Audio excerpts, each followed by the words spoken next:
midnight cravings. Open natin.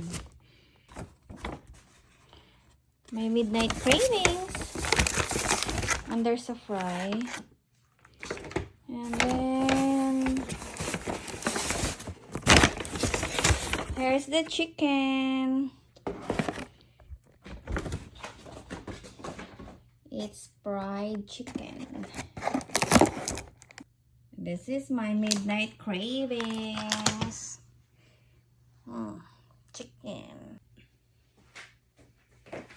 Hey! Ito, under sa fry, nag-overeats ako.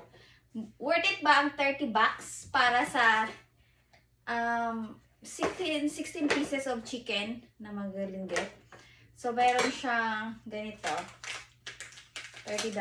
Tikman natin kung worth it nga ba. Akala ko malalaki. Yung parang malilinggit lang pala.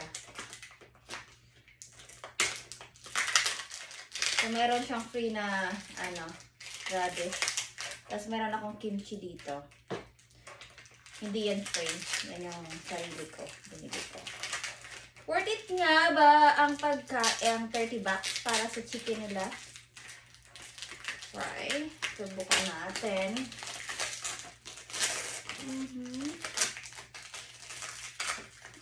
Tapos meron silang, hindi na ako bumili ng drinks kasi meron naman ako. Bali, buy one take one to. Yung parang 8 pieces is 19 bucks. Pero buy one take one, kaya siguro 16 pieces to.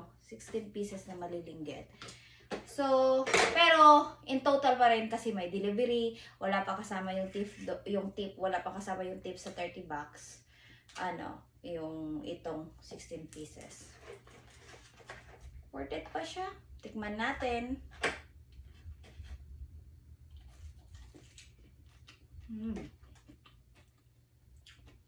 Masarap yung chicken nila.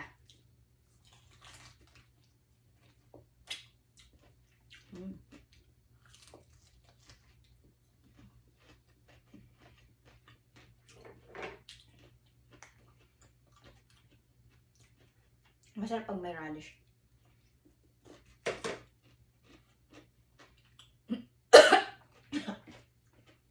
Sorry, inubo ako sobrang ng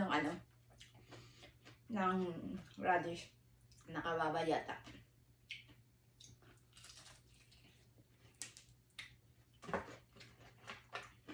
So far, ang presyo nito is almost $20. Buy one, take one. Pero,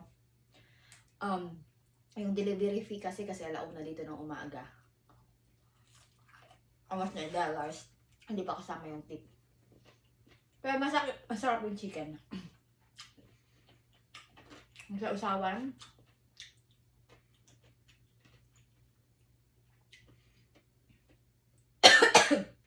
Sorry. Inubo ako. Dahil dun sa radish.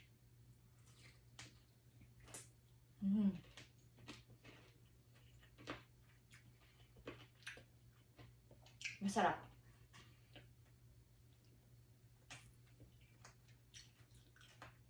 Midnight cravings. Kinain ko lang kasi sa kaganina is pasta. Pero parang nagsawa ako. Kaya sabi ko nagki-crave ako ng fried chicken.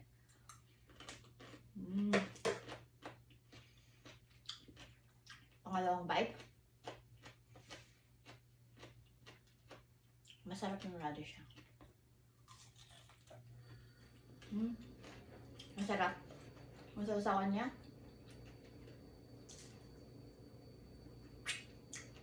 Masausawan niya parang sweet na hindi siya ganun kaanghang. Kasi yung Popeyes, Jollibee, ano pa ba yung mga binibilhan ko dito na mga chicken. Lagi ko yung nasubukan. Itong fry, pangalawang beses ko pa lang to. Ang beses pa lang ako nakapag-order sa kanila. Wingstop, mga ganun.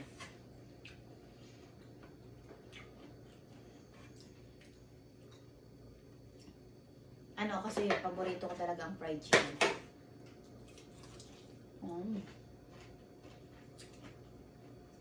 Worth it naman siya. Siguro kung mahal lang kasi yung mga delivery fee. Pero itong 19 bucks na ito lang, wala pa yung tax. Okay naman siya kasi buy one take one nga. Subukan natin with kimchi.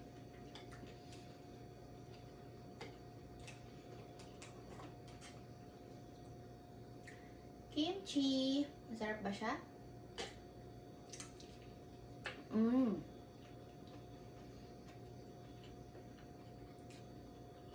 Masarap.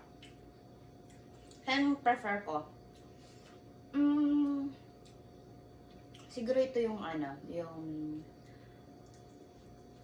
Radish. Paborito ko kasi ang kimchi dun eh.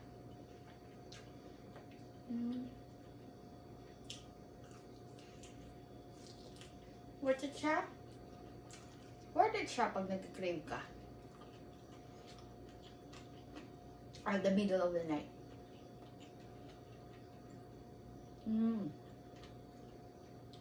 Alam niyo naman, night owl ako. So, I eat. Usually, gising talaga ako sa gabi. At tulog ako sa umaga. Unless, kasi dalawang trabaho ko eh. So, unless, may work ako sa day shift ko. Usually kasi yung casual job ko, day shift yun. Pero yung regular or your full-time job ko is night shift.